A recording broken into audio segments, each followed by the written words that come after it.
Third world countries, places like India where the poverty rate is staggering, they have to show that finger when they go vote.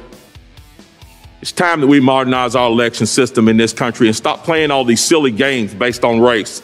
And please, stop using me as a black man as your pawn. And yes, I said it, to push your agenda.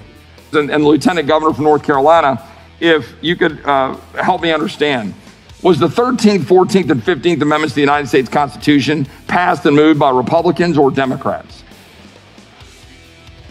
Right. And was the movement to put your microphone on, sir? That would be Republicans. Was the move for the 64 Civil Rights Act and the 65 Voting Rights Act led heavily by Republicans or Democrats? That would be Republicans.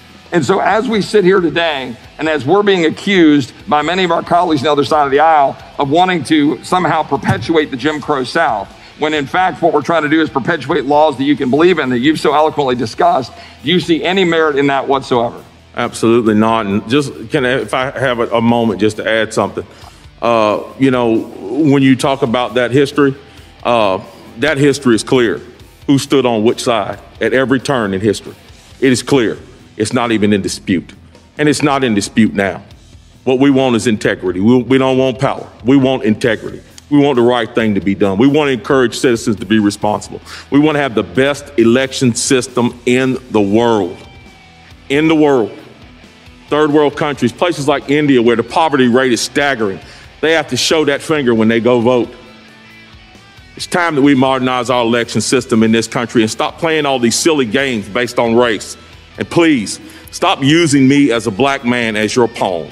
And yes, I said it, to push your agenda. I'm sick of it. It happened a long time ago in this country, and I'm tired. Chairman, I would ask that the witness answer the question. His time has expired. Mr. Chairman, Mr. Chairman, Mr. Chairman, I should have a unanimous consent request to insert something in the record. Unanimous consent to insert something in the record. Consent request. 5 minutes, Mr. Johnson. You've already said that we could enter that in the record. You said it in your opening, Mr. Chairman. What changed? Mr. Johnson, can you hear me? So we're not going to insert something in the record? So Republicans can't enter anything in the record? I'm just so the chairman doesn't want us to be able to insert stuff in the record? Maybe in a few minutes, but not right now. Oh, because when I had my time closing, I didn't want to insert it at the time inserted when I spoke.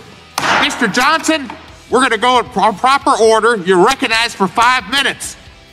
Well, this is a great way to run a hearing. Impressive. What's wrong?